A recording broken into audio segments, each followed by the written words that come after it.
ఆంధ్ర యూనివర్సిటీలో శతాబ్ది ఉత్సవాలు వైభవంగా నిర్వహించారు. ఇంజనీరింగ్ కాలేజ్ గ్రౌండ్స్ లో నిర్వహించిన ఈ వేడుకల్లో ముఖ్య అతిథిగా ఉపరాష్ట్రపతి జగదీప్ ధనికర్ పాల్గొన్నారు. కార్యక్రమంలో గవర్నర్ అబ్దుల్ నజీర్, ముఖ్యమంత్రి చంద్రబాబు, ఆంధ్ర యూనివర్సిటీ ఛాన్సలర్ హోదాలో గవర్నర్ అబ్దుల్ నజీర్ పాల్గొన్నారు. విశిష్ట అతిథిగా భారత క్రికెట్ దిగ్గజం సచిన్ టెండూల్కర్ ఈ వేడుకలో పాల్గొన్నారు. ఈ సందర్భంగా పలువురు ప్రముఖులు ప్రసంగించారు. 2 ప్రతిష్టాత్మక కార్యక్రమాల్లో పాల్గొనేందుకు విశాఖకు వచ్చినట్లు ముఖ్యమంత్రి చంద్రబాబు తెలిపారు. 100 ఏళ్ల ఆంధ్ర యూనివర్సిటీ పండుగ ఒక చరిత్రగా నిలిచిందని, ప్రపంచంలో నెంబర్ 1 టెక్నాలజీ దిగ్గజమైన గూగుల్ డేటా సెంటర్ ఏర్పాటు మరో చారిత్రక ఘట్టమని పేర్కొన్నారు. ఆర్థిక సంస్కరణల తర్వాత $15 బిలియన్ భారీ పెట్టుబడి విశాఖలోకి రావడం నగర గొప్పతనానికి నిదర్శనమని కొనియాడారు. గూగుల్ కంటే ముందుగానే ఆంధ్ర యూనివర్సిటీ ప్రపంచాన్ని విశాఖతో అనుసంధానించిందని, ప్రస్తుతం 57 దేశాల విద్యార్థులు ఇక్కడ విద్యను అభ్యసిస్తున్నారని చెప్పారు. ఇది రాష్ట్రానికి మాత్రమే కాకుండా దేశానికే గర్వకారణమని ఆయన తెలిపారు. Great Andhra University, alumni of this university and Sodara Sodari Manulara Andariki Namaskaram.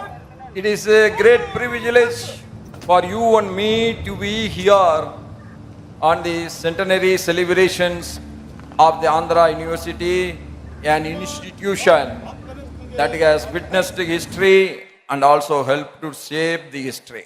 For 100 years, this great university has served as a melting pot of ideas, promoting character and leadership, nurturing generations who have gone on enrich our nation in countless. 1921, the government of Madras appointed a committee to consider the establishment of a separate Andhra University. The Andhra University Act came into force in April 1926, exactly 100 years back.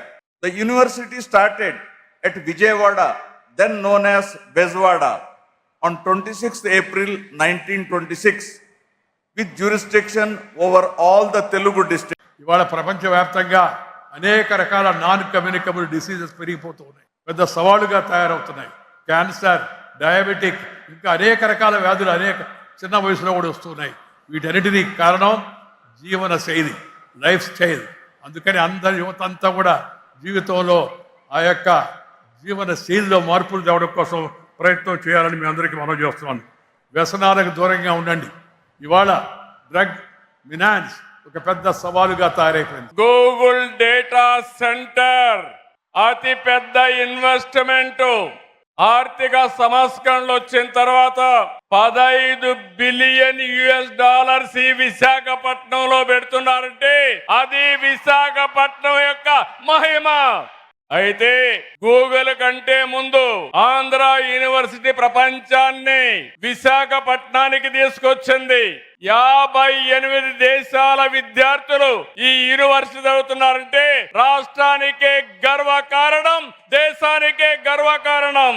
రేపటి నుంచి, ఈ రోజటి నుంచి Visakha విశ్వనగరి. It was overwhelming. Sometimes I felt I was not in the frame of mind to start my innings. I just needed that break. I needed the crowd to settle down a bit. So those were the occasions where I would remove my shoelace or remove the strap of my leg guard, or someone would be moving on top of the side screen. I would settle the crowd down, make sure that those 22 yards belong to me, and then started my innings.